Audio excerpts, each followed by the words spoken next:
You ask Tiger to solve. This deals with linear equations with one unknown. The final result is x equals 7.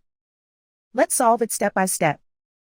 Group all x terms on the left side of the equation. Subtract 4x from both sides. Group like terms.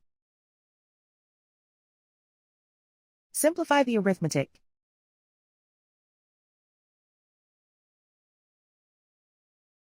Group all constants on the right side of the equation. Subtract 7 from both sides.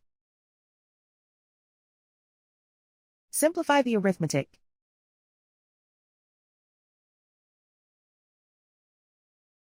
Convert the x into a positive number. Multiply both sides by -1. Remove the ones. Simplify the arithmetic. And so the final result is x equals 7.